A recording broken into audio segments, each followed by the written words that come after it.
Edson é um irmão muito querido nosso, conhecido nosso, esposo da irmã Gisele, que está ali só, de admiradora, e nesse tempo nós o temos emprestado para uma co-irmã, mas o Senhor sabe do nosso coração, o Senhor sabe das nossas necessidades, o Senhor sabe a quem vai usar, e nós temos clamado aos céus para que esse tempo pelo qual passamos seja um tempo em que a igreja ouça a voz do Senhor. E mais uma vez vamos nos colocar diante do nosso Deus, para que o Senhor fale ao nosso coração. Pastor, que Amém. Deus o abençoe e o use rica e poderosamente. Obrigado, Deus abençoe. Queridos, boa noite. Vocês estão escutando bem, então, né? Tá bom, né? Quero agradecer primeiramente a Deus a oportunidade de estar aqui. Agradecer à igreja, através da pessoa do irmão Ricardo Nunes, que também nos ofereceu esse momento para dividirmos com os irmãos, né? O momento é de gratidão e creio eu que não existe assim uma melhor pessoa para entender o quanto eu devo, num bom sentido, à igreja de Jesus Cristo, como também esta igreja aqui. Se eu puder fazer um pequeno, vamos dizer assim, roteiro, em 96 eu cheguei aqui, esta igreja me recebeu como membro eventual. Em 2004 esta igreja me recomendou ao seminário. Em 2004 houve a primeira participação de sustento desta igreja na minha vida, custeando o meu seminário. Entre 2006 e 2007, ao assumir o ministério também da proclamação, a igreja pela segunda vez me sustentou, como também no final de 2007, exatamente no dia 8 de dezembro de 2007, esta igreja me ordenou ao ministério da palavra, juntamente com o pastor Amauri, que está em Maceió, e o pastor Marcelo Gesta. E é uma gratidão profunda por toda essa trajetória, toda essa jornada em que esta igreja tem me abençoado, né? A saudação é: graça e paz vos sejam multiplicados, igreja, amém? Amém. Eu gosto muito dessa saudação, graça e paz, que é a saudação do apóstolo Pedro, e da expressão quando ele fala, vos sejam multiplicadas. Quando eu entro nesta saudação, eu começo a observar uma comparação com a saudação do apóstolo Paulo, que é a mais resumida. O apóstolo Paulo fala graça e paz, da parte do Senhor Jesus Cristo. E Pedro fala, graça e paz vos sejam multiplicadas. Fazendo a comparação dessas duas, irmãos, saudações, a gente percebe o aspecto de Pedro, que fala um pouco mais, e de Paulo, que é um pouco mais sintético, mais resumido, vamos dizer assim, né? E ele diz lá em 1 Timóteo 1,15, que ele é o principal pecador, ou seja, o evangelho o alcançou e ele é o principal pecador. E quando Pedro se refere à multiplicação da graça e à multiplicação da paz, talvez ele se reportasse, né, a quantas multiplicações ele teria presenciado ao decorrer do ministério do Senhor Jesus, né? Dentre elas a pesca maravilhosa, onde ele multiplica, e também a própria multiplicação dos pães que ele ali presenciou. E me chega um momento em que me lembro do diálogo dele com o Senhor, quando o Senhor multiplica aquela quantidade de peixes, né? Ele vai lá e joga as redes, e ele não esperava tanto, e ele se coloca na frente do Senhor Jesus e fala, Senhor, retira-te de mim, porque sou pecador. No português a gente pode fazer um trocadilho, né? Ele sendo um pescador, aí a gente tira o S dessa palavra e ele se reconhece como pecador. Eu queria que você não se prendesse, vamos dizer assim, ao modelo tradicional de pregação com a introdução, não sei quantos pontos, né? Não sei quantos subpontos, uma conclusão e um apelo, mas que você pudesse perceber que de repente a pregação já começou.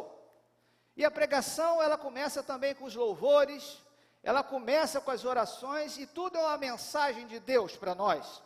E quando eu chego e me coloco diante dessa saudação do apóstolo Pedro, quando eu me reporto à palavra graça, é claro que o primeiro versículo que vem à tua mente, vamos dizer assim, é aquela passagem de Efésios 2:8, porque pela graça sois salvos mediante a fé. Mas eu queria compartilhar com você uma outra expressão do apóstolo Paulo que se encontra em Tito, na carta de Tito, no capítulo 2, a partir do versículo 8, que assim nos diz: porque a graça, esse favor imerecido do Senhor, graça de Deus, se manifestou, trazendo salvação a todos os homens.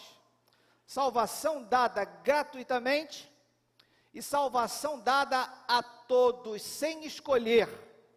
E a Bíblia também continua nos dizendo, ensinando-nos para que, renunciando à impiedade e às paixões mundanas, vivamos no presente mundo de maneira sóbria, justa e piamente. Essa palavra piamente eu não sei o que é, então não vou inventar, tá? Depois eu procuro e explico para os irmãos, no momento oportuno, né? Mas esse verbo no gerúndio, ensinando, nos dá a ideia, né, de um pai segurando na mão de uma criança, sabendo que ela não sabe andar, sabendo que ela está propensa a cair a qualquer momento. E é assim que a graça faz conosco. Ela nos ensina e o pai nos dá a mão, né? E ela ensina o que exatamente? Ela ensina que nós devemos o quê?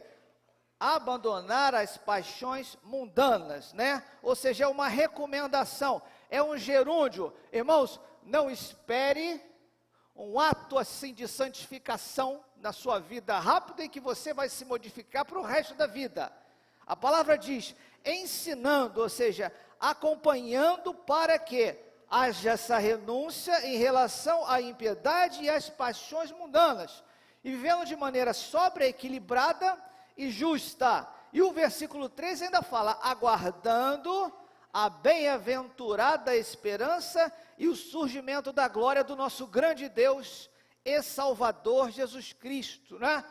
Essa última parte do versículo 13 me chama muita atenção quando o apóstolo nos diz do nosso grande Deus e Salvador Jesus Cristo. E aí nós podemos ver que Jesus é o que? Deus.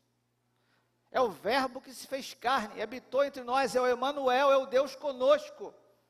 É aquele que fez todas as coisas. A palavra nos diz que o verbo se fez carne e temporariamente ele habitou entre nós. A palavra nos diz, lá na carta do apóstolo aos Filipenses, no capítulo 3, lá no versículo de número 8, o seguinte: sim, na verdade, tenho também como perda todas as coisas, pela excelência do conhecimento de Cristo Jesus, meu Senhor, pelo qual sofri a perda de todas estas coisas, né? E as considero como refúgio, para que possa ganhar a Cristo. E a proposta do apóstolo Paulo é justamente o quê?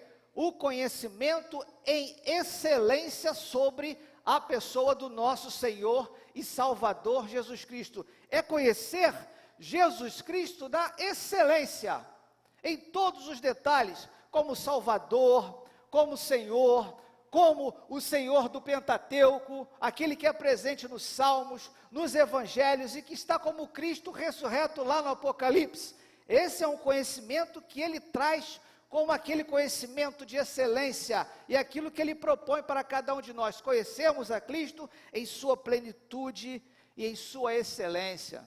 E ainda, irmãos, nessa saudação do apóstolo Pedro, em que ele fala graça e paz vos sejam multiplicadas, a segunda palavra que me chama a atenção é paz.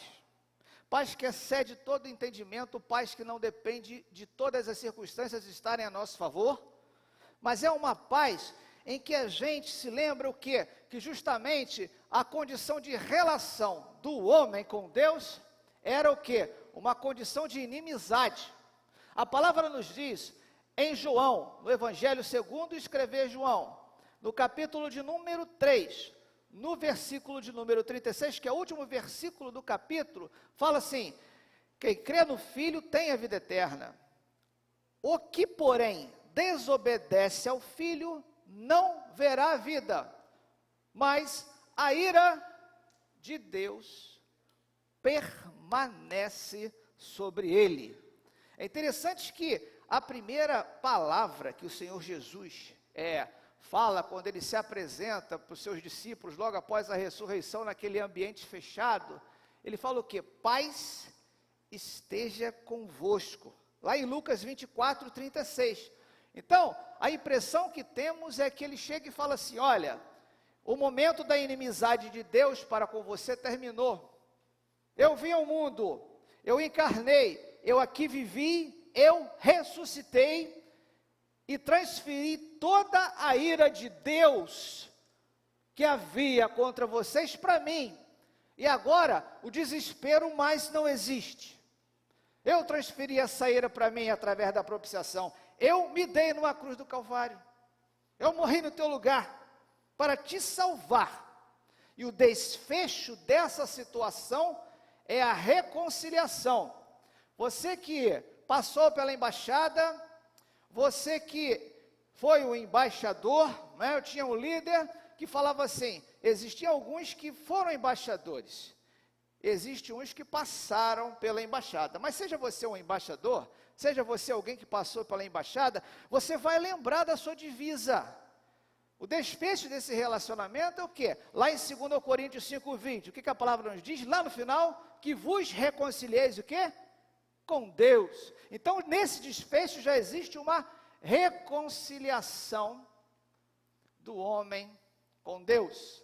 Talvez o primeiro ponto que a gente medita nessa noite é justamente esta reconciliação de Deus conosco através de Jesus Cristo, nos dando a paz e nos dando a graça, como Pedro falou. Eu queria meditar com você também nessa noite, independente do assunto estar interligado ou não, porque é o Espírito que conduz a mensagem do Senhor, eu queria que você meditasse e que aceitasse uma proposta quando você chegar em casa, quando você separar, vamos dizer assim, algum tempo para você ler a Bíblia, para você estudar, para você meditar, né? Para você ficar atento a algumas expressões que aparecem na Bíblia. Toda vez que 3 expressões aparecem na Bíblia, elas querem te dar um verdadeiro manancial. Elas querem te propor, assim, uma gama de informações tão grande, com tantos desdobramentos, que você, às vezes, não vai conseguir entender logo no começo. Mas Deus vai falando, vai falando. Presta atenção, irmãos, nessas 3 expressões. Ainda que, porém, e depois destas coisas. Ainda que, porém, e depois destas coisas. Quando nós vemos a expressão ainda que, né, logo nos vem uma situação assim muito comum, que é um versículo muito conhecido, para aqueles que têm determinado tempo no Evangelho. Quando você abre a sua Bíblia em Abacuque, lá no capítulo de número 3, num dos últimos versículos, versículos 17 e 18, a palavra nos diz assim, olha, ainda que, então começa a expressão que eu gostaria que você ficasse atento quando ela surgisse na Bíblia. Ainda que a figueira não floresça, esse versículo você sabe de cor, né? Que não haja fruto nas vides, ainda que falhe o produto da oliveira e os campos não produzam mantimento, ainda que o rebanho seja exterminado, ainda que na malhada e nos currais não haja gado, entretanto, todavia, eu me alegrarei no Senhor, exultarei no Deus da minha salvação. Essa expressão ainda que está tentando dizer para a gente o seguinte, olha, existe um caos, mas apesar do caos, Deus continua sendo Deus, e Deus não perdeu o controle de nada. Os olhos dele estão nus e patentes, olhando ao nosso redor e tomando conta de nós. E as expressões, ainda que, elas aparecem em outras situações, assim, muito interessantes na palavra. Quando eu chego lá em Jeremias, né, que é o conhecido profeta chorão, irmãos, lá no capítulo 15, no versículo 1, Deus chega e fala para Jeremias assim, olha, o versículo não começa com a expressão ainda que, mas a expressão ainda que, ela se amolda no meio do versículo e chama para você a atenção daquilo que Deus quer falar com aquele ainda que. A palavra nos diz assim, disse-me, pois, o Senhor, isso Jeremias falando, né? Ainda que Moisés, Samuel se pusessem diante de mim, não poderia estar a minha alma com esse povo. Lança-os de diante da minha face e saiam eles. Eu busquei entender o porquê dessa situação, de Deus chegar e falar assim, ó, não adianta que nem se Samuel estivesse aqui, e nem se Moisés estivesse aqui, a coisa não ia acontecer. E não adianta você pedir, Jeremias, porque nenhum dos dois iria conseguir também. Aí eu comecei a entender por que Jeremias era chamado profeta chorão, né? Uma tristeza que deve ter invadido o coração dele, e tentei entender o porquê desses questionamentos, e porquê da resposta de Deus, e eu vi que lá no capítulo anterior, que é o 14, né, nos versículos 19, 20, 21 e 22, que você pode ler depois, a gente percebe uma tentativa desesperadora de Jeremias se interpor entre o povo e Deus e clamar pelo povo. E o Senhor fala, olha, não dá. E ele coloca essas duas pessoas, esses dois homens, Moisés e Samuel, e diz, ó, nem se eles intercedessem, a gente sabe a história desses homens, né? Moisés foi um camarada que chegou e mudou os propósitos de Deus. Moisés um dia mudou os pensamentos e os planos de Deus em relação ao povo de Israel. A gente sabia que esse homem estava mais perto de Deus, né? E ainda, na palavra, lá no livro de Ezequiel, no capítulo de número 14, no versículo de número 14, né? Ezequiel 14, 14, ficou muito fácil de você gravar. O Senhor tem o ainda que, né? E ele fala para Ezequiel, né? Lá nos versículos de número 12 e 13, né? Ezequiel tenta, vamos dizer assim, redesenhar a situação, mas o Senhor fala, ainda que estivessem, prestemos atenção nessa expressão, irmãos, ainda que estivessem no meio dela, estes três homens, né? Então o Senhor, anteriormente falando a Jeremias, falou de quem? Falou de Samuel e falou de Moisés, e agora ele fala, ele coloca mais três, ainda que, né?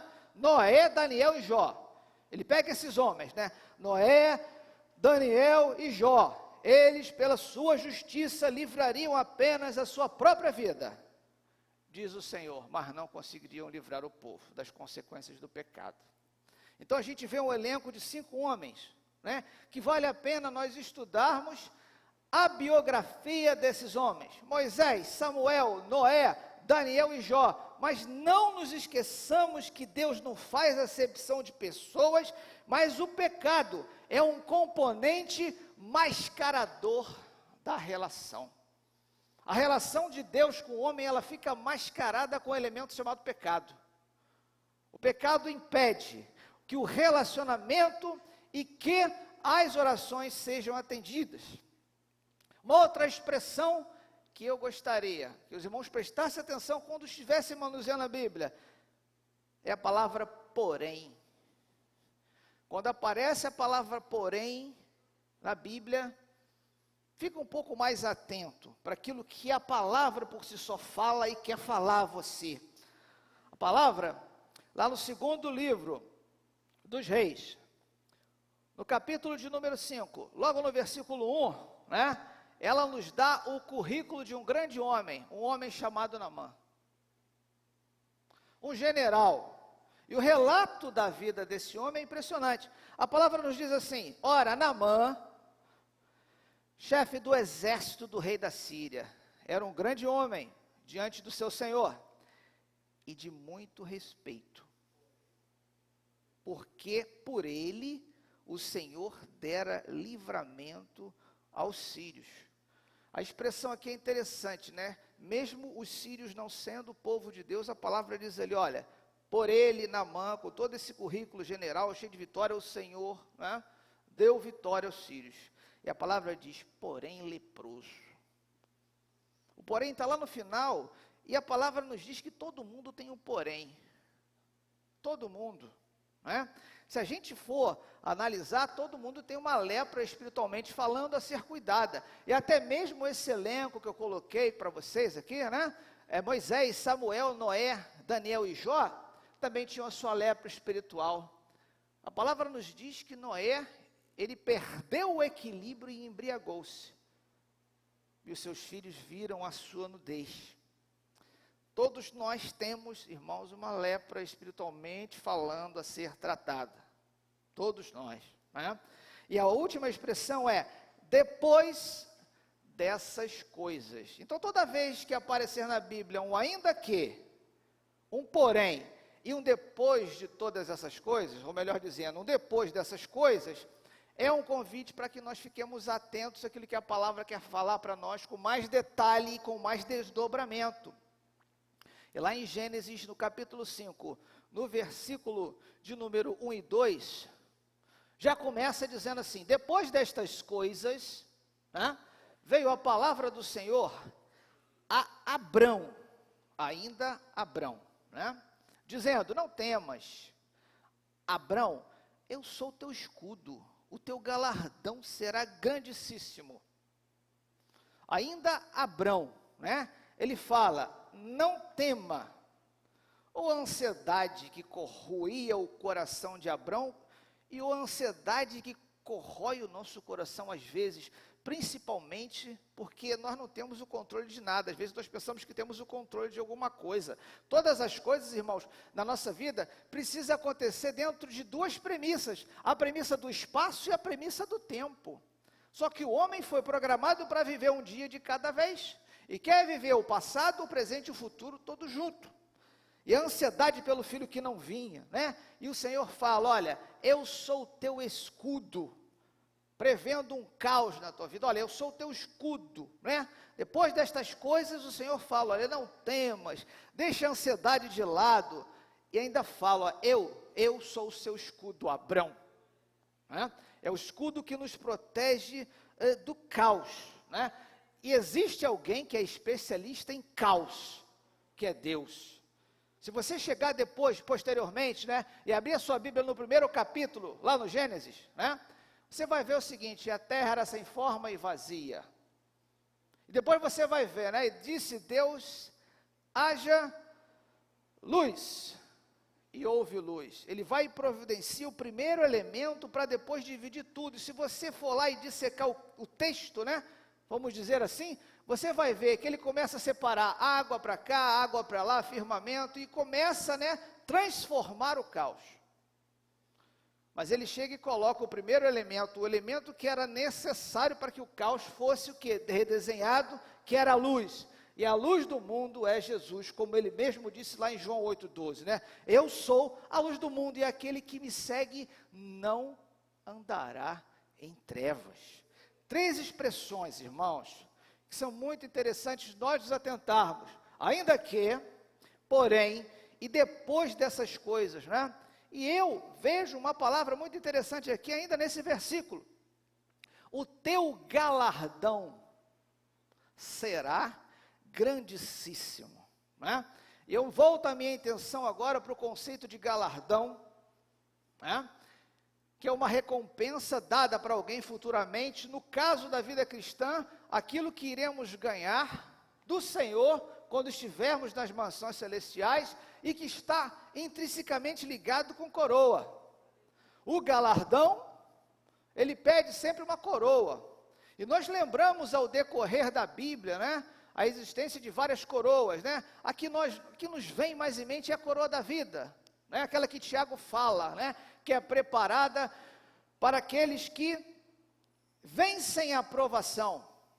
A coroa da justiça, né, para aqueles que amam a segunda vinda de Jesus, aqueles que vivem na expectativa da segunda vida de Jesus. Existe a coroa da justiça, uma palavra tão negligenciada hoje pela igreja do Senhor, no sentido de alertar, né, que a qualquer momento Jesus pode voltar. Mas a coroa que eu gostaria, irmãos, de tratar nessa noite com os irmãos é a coroa de glória, que se encontra lá na primeira carta de Pedro, no capítulo de número 5, a partir do versículo 2, né? Que esta coroa, ela é reservada para aqueles que se dispõem a apacentar o rebanho do Senhor. Né? A palavra assim nos diz: apacentai o rebanho de Deus que está entre vós, não por força, mas espontaneamente, segundo a vontade de Deus, não por torpe ganância, mas de boa vontade, nem como dominadores sobre os que vos foram confiados, mas servindo de exemplo ao rebanho. E quando se manifestar o sumo pastor, recebereis a incorruptível, e outras traduções está a imarcessível coroa da glória. Essa coroa está reservada, né, para aqueles que se dispõem a apacentar o rebanho de Deus. Que responsabilidade, né, pastores? A gente fala para a gente mesmo, né? Essa coroa, ela está reservada para aqueles que se dispõem, né? Aqueles que estão falando, mesmo aqui, Senhor, né?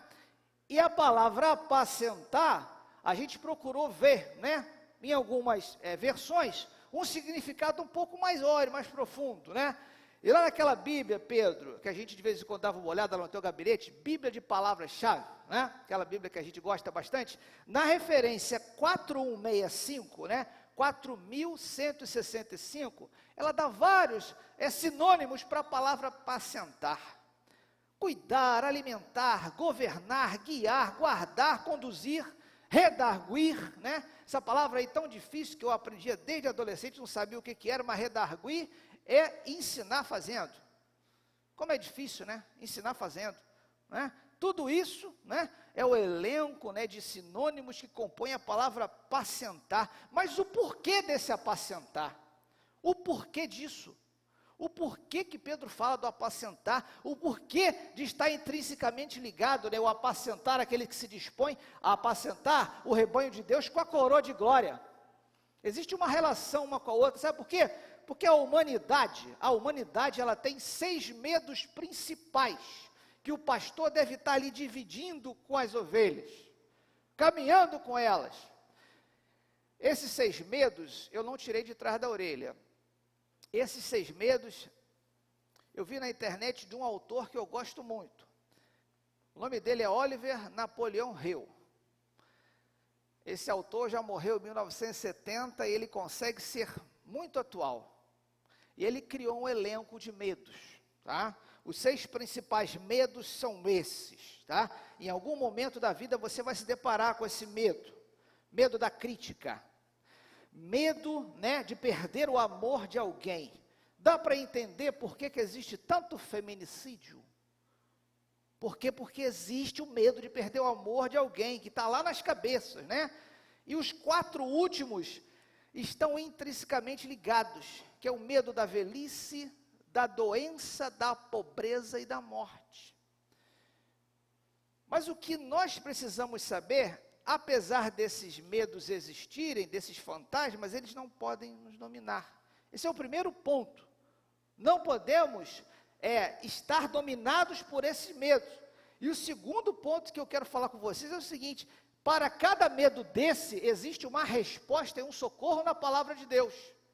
Eu não vou criar aqui um elenco para cada um, né? Mas, quando a gente vê a morte, né? A palavra nos diz que preciosa é a morte dos santos aos olhos de Deus, quando ele chega lá no céu. É muito precioso, né? Quando a gente percebe, né, o medo da crítica, que as pessoas têm de ser criticadas, às vezes, né? O Senhor fala a Jerusalém, né? Quantas vezes eu quis te juntar como a galinha junto aos pintinhos, né? E tu não me deste ouvido, né? E tantas outras coisas que nós encontramos na Bíblia, né? O medo da pobreza, a palavra de Deus diz, os pobres sempre nós teremos conosco lá, como diz em João 7 e 8. E por último, irmãos, para encerrar, 4 características, né, que nós vemos em Jesus, no que diz respeito, né, à habilidade para pastorear, né? Durante a minha vida, né, é que faz muito mais impacto quando você chega e fala assim, esse apartamento custou R$500 mil, do que falar esse apartamento custou R$500 mil, né? Talvez eu não tenha 50 anos, como eu fiz em 25 de julho, mas talvez eu tenha meio século de vida. Eu já vi tanta coisa, que eu paro assim para trás e, às vezes eu não acredito, que eu tenha visto tanta coisa, né? Não foi MBA, não foi pós-graduação no mundo corporativo, não foi a experiência, né, do mundo em si, mas Deus tem me mostrado algumas características, né, que podem dar credibilidade, né, àqueles que, vamos dizer assim, se dispõem a apacentar, né, o rebanho do Senhor, né? E a primeira característica, irmãos, é que Jesus, ele sabia lidar, né, com aquilo que ele queria que acontecesse e não acontecia, né? Quantas vezes ele tentou chamar o povo de Israel para perto de si, com aquela expressão que eu usei ainda há pouco, né? Jerusalém, quantas vezes eu quis te chamar para perto de mim? Como a galinha, né, junto os seus pintinhos, né? E aí ele chega e vê a situação que ele quer que acontece, não acontece, como é que ele resolve?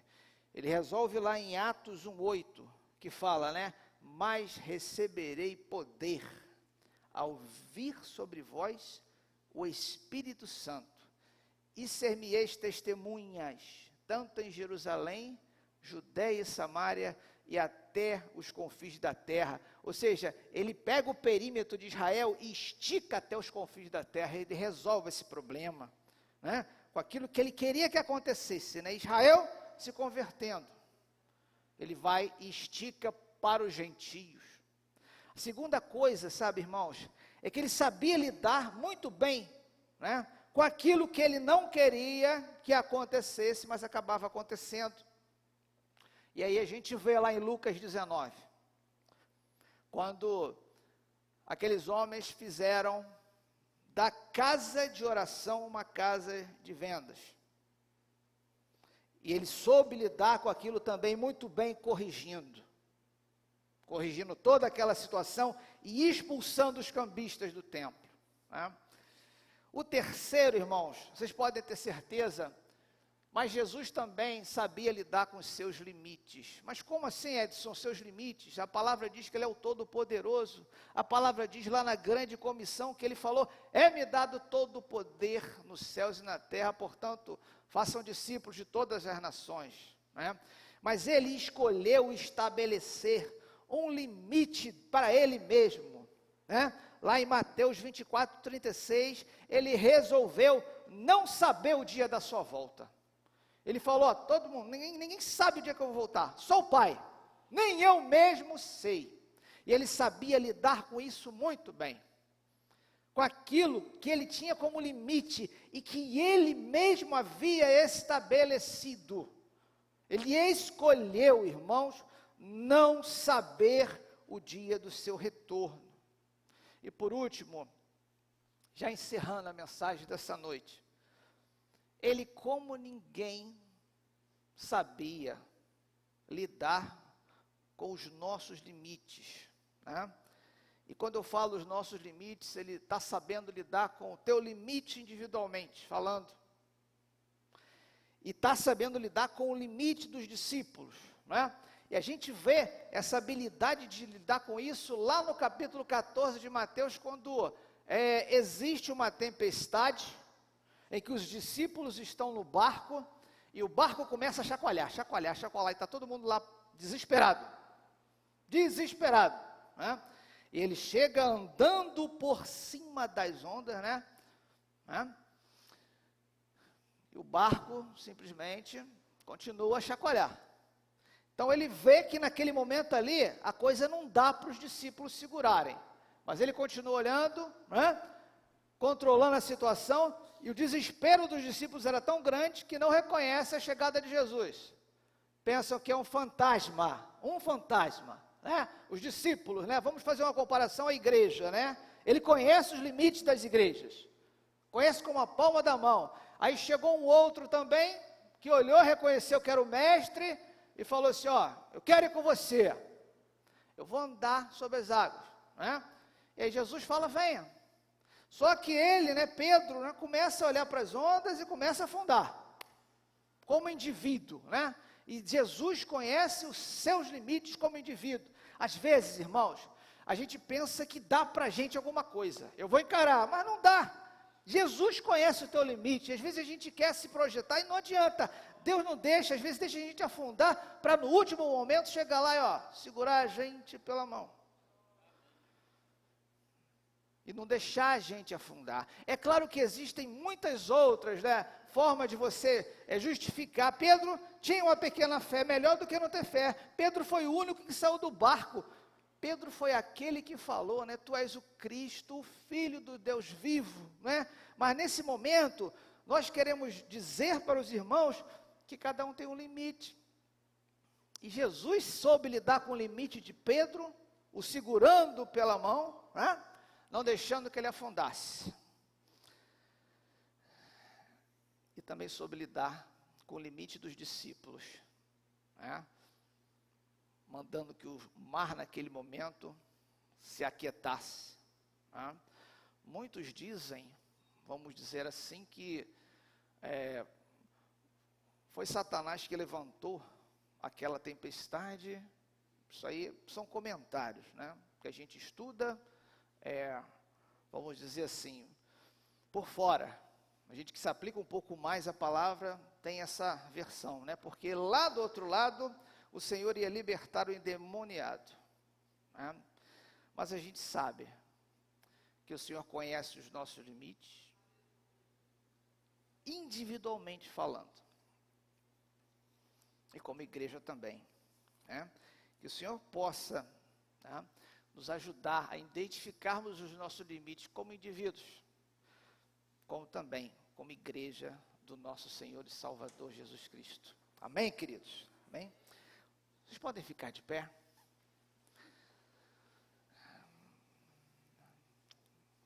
Eu vou orar e vou passar a palavra para o dirigente. Nosso Deus e nosso Pai, muito obrigado pela noite de hoje. Muito obrigado pela vida da Igreja Batista em Vila da Penha. Muito obrigado por aquilo que ela representa no Teu reino, neste bairro, por aquilo que ela representa para cada um de nós, Senhor Deus. Muito obrigado pela vida dos pastores que por aqui passaram. E nós te pedimos mais uma vez que aquele que o Senhor já escolheu para conduzir, ó Deus, esta igreja, ó Deus, possa ser revelado por Ti no momento oportuno, Deus. Cremos em Ti e sabemos que a igreja a Ti pertence. E que as portas, ó Deus, do inferno não prevalecerão contra a Tua igreja, como foi dito por Ti mesmo, ó Deus. E agora, ó Deus, muito obrigado pela oportunidade que tivemos aqui de compartilhar, ó Deus, a Tua palavra com a Tua igreja. Muito obrigado por tudo mesmo, e fica com cada um de nós. Visita-nos, ó Pai, com a Tua graça a cada instante, que nos renova e que nos ensina a cada instante. E visita-nos, Senhor Deus, com a Tua paz. Paz essa que excede todo e qualquer entendimento. Oramos no nome de Jesus. Amém. Amém. Vocês podem se sentar, que Deus a todos possa abençoar. E mais uma vez a gente agradece a oportunidade a Deus e à igreja por esse momento tão feliz em minha vida de poder compartilhar aquilo que o Senhor havia reservado em meu coração. Amém, queridos? Vou descer aqui. Obrigado, Ricardo. Nada, filho. Amém. Meus irmãos, pastor, quer molhar a garganta?